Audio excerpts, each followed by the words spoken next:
En Casa con Dios, teoterapia y meditación, con Jimmy Chamorro. Muy buenos días, bienvenidos a Teoterapia y Meditación, el primer espacio del día en torno a Dios. Hombre de Dios. Solo hay dos referencias a este término, a estas tres palabras en el Nuevo Testamento.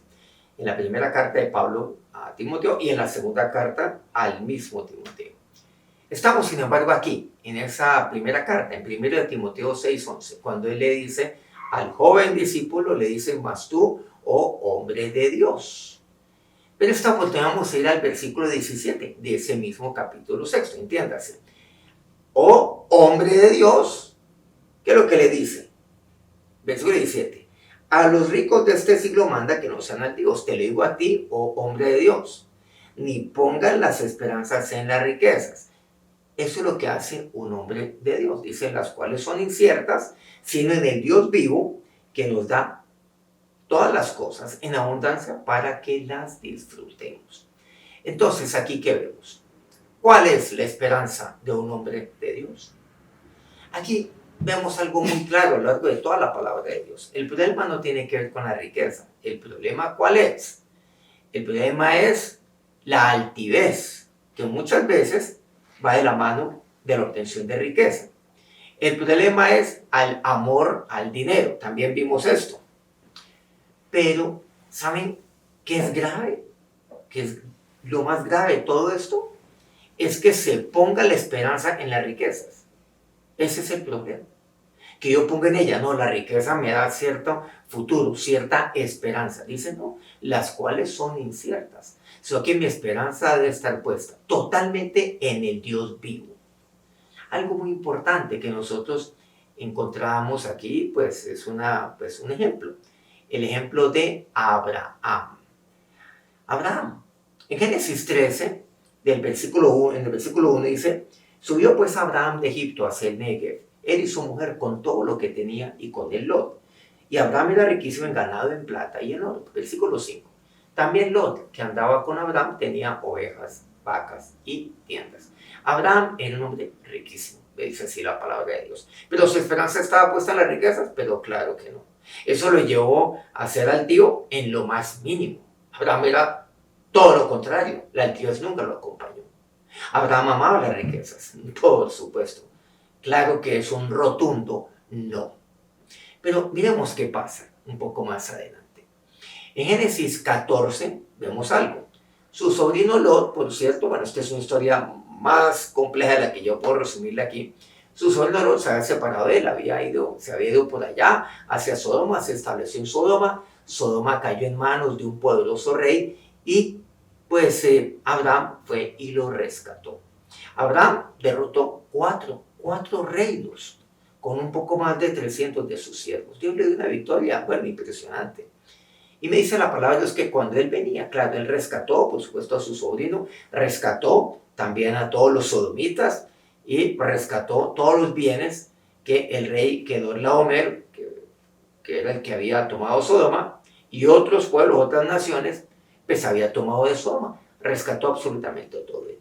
Versículo 21 de Génesis 14. Entonces el rey de Sodoma dijo a Abraham, dame las personas y toma para ti los bienes. El rey de Sodoma se encuentra con Abraham. Bueno, hay un acontecimiento que ocurre previamente a esto, que es de la mayor relevancia, pero voy a obviarme de todo esto. Y voy a concentrarme en el encuentro entre Abraham y el rey de Sodoma. El rey de Sodoma le dice, dame las personas y toma para ti todos los bienes. Dame, por favor. Te lo ruego. El rey de Sodoma quedó, pues, básicamente con nada. Que es un rey sin un pueblo. Que es un rey sin su gente. Bueno, además que no tenía absolutamente ningún bien tampoco. Pero él, ¿qué es lo que le dice? Dame las personas. Quédate con todos los bienes que tú has rescatado. Bueno, la ley de la guerra de por sí le permitía a Abraham quedarse con todo. Sin embargo, Abraham, ¿qué es lo que hace? Le responde al rey de Sodoma, versículo 22. Y he alzado mi mano, Jehová, Dios del Altísimo, creador de los cielos y la tierra, que desde un hilo hasta una correa de calzado, nada tomaré de todo lo que es tuyo, para que no digas, yo enriquecí a Abraham. ¿Qué quiere decir? Abraham amaba la riqueza. Abraham tenía su esperanza en las riquezas. ¿No? Abraham se llenó de altivez por esta victoria que ningún otro había logrado. Venció a un rey invencible, por cierto. a un rey indestronable, Kedorlaomer, en total 4 naciones, 4 reyes, lo que nadie pudo haber hecho antes, lo que 5 reinos que se enfrentaron a él no pudieron, incluyendo el reino de Sodoma. No, nunca, nunca se enalteció. Por el contrario, que lo que él dice, no, toma todo, todo. O sea, por encima de la ley de la guerra que le daba a Abraham el derecho propio de quedarse con los bienes que él había tomado de Kedorlaomer, que eran de los sodomitas antes, pero que ya no. Él renuncia incluso a ese derecho. Lo renuncia.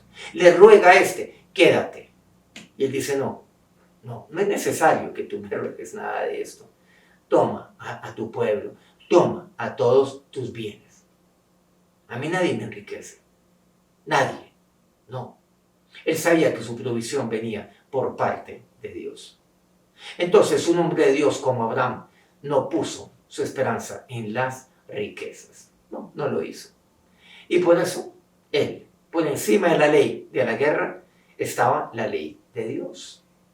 Eclesiastés 6, versículos 1 al 2, nos dice algo muy importante de Salomón. Salomón, un hombre demasiado sabio, el más de todos, por cierto, pero además era el más rico de todos. Bueno, incluso la palabra que usa aquí me menciona en cuánto estaba evaluado, pues básicamente fue muy fácil averiguarlo, la riqueza de Salomón.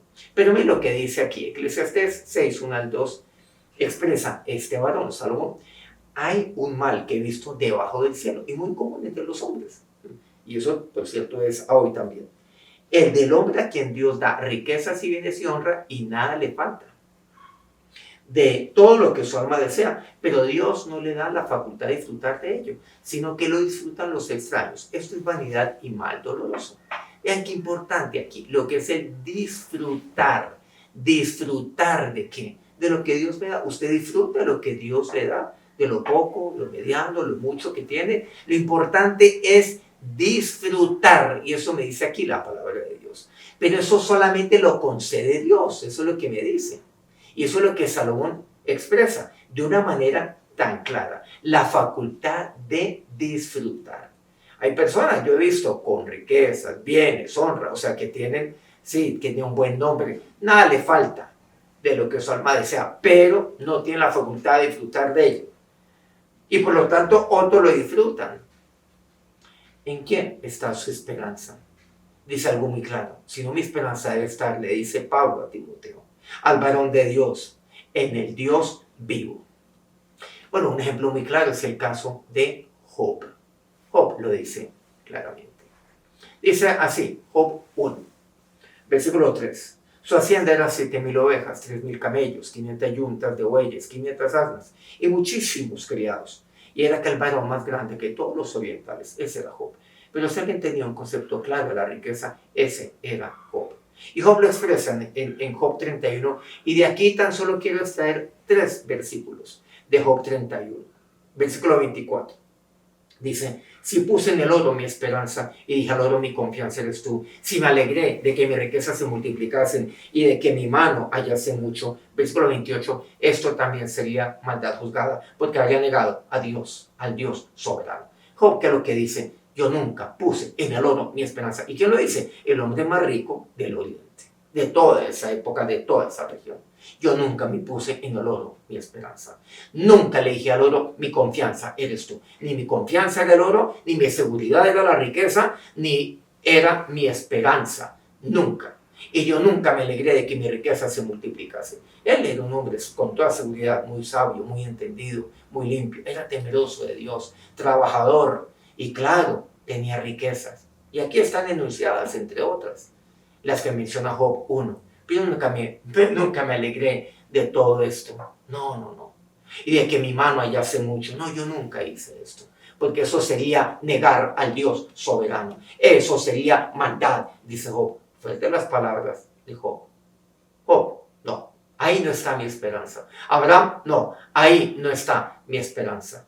Los grandes hombres de Dios siempre afirmaron, sin titubear, mi esperanza está únicamente en Dios. Tal como Dios le diría entonces a Timoteo, que pongan la esperanza no en las riquezas, sino en el Dios vivo. El hombre de Dios pone su esperanza entonces en Dios. Vamos a acercarnos a Dios en oración.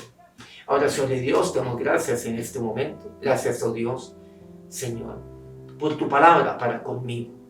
Ahora yo te pido para que seas tú con estos hombres de Dios, con estos que en este momento están recibiendo tu palabra. Que seas tú también con todos aquellos, con todas las mujeres que en este momento también están recibiendo tu palabra, porque esto también es para ellas. Y aquí estamos, Señor, Dios, siendo exhortados por ti. Y lo que Pablo nos enseña, oh hombre de Dios, sí, mi esperanza no está en las riquezas, estas son inciertas, sino en el Dios vivo. Mi esperanza está en ti. Mi confianza no está en el oro, como lo aseguraba Job. No, no está allí. Ni mi seguridad, mi esperanza no está allí, sino en ti. Porque si lo estuviera, estaría negando al Dios vivo. Ahora, mi Señor y Dios, mi esperanza está en aquel en que no hay incertidumbre, en ti, mi Señor, mi Dios. Y ahora, Dios, que tu bendición llegue sobre Dios cada uno, se derrame sobre cada uno de estos tus siervos. Que todo tu bien, Señor, en este momento, descienda de lo alto para sus vidas y sus familias. Amén. Muchas gracias por acompañarnos, y muchas gracias a todos aquellos medios que día a día transmiten este programa. Colmundo Radio aquí en Colombia, Radio Fuego FM en Guayaquil, Ecuador, el Puerto Noticias, el puerto más bello del Perú, por cierto, en Hilo, Guayú Estéreo, la linda, bellísima Guajira colombiana, Corrientes del Jardín, Bajo Cauca colombiano, Platino Estéreo. Si este programa pues ha sido de respuesta útil para usted, quiero pedirle que nos regale un me gusta antes de continuar con su día y que compartan este programa con otras personas. Nos encontramos mañana nuevamente, 5 a.m., hora Colombia. Que tengan un feliz día, que Dios les bendiga. En Casa con Dios, teoterapia y meditación con Jimmy Chamorro.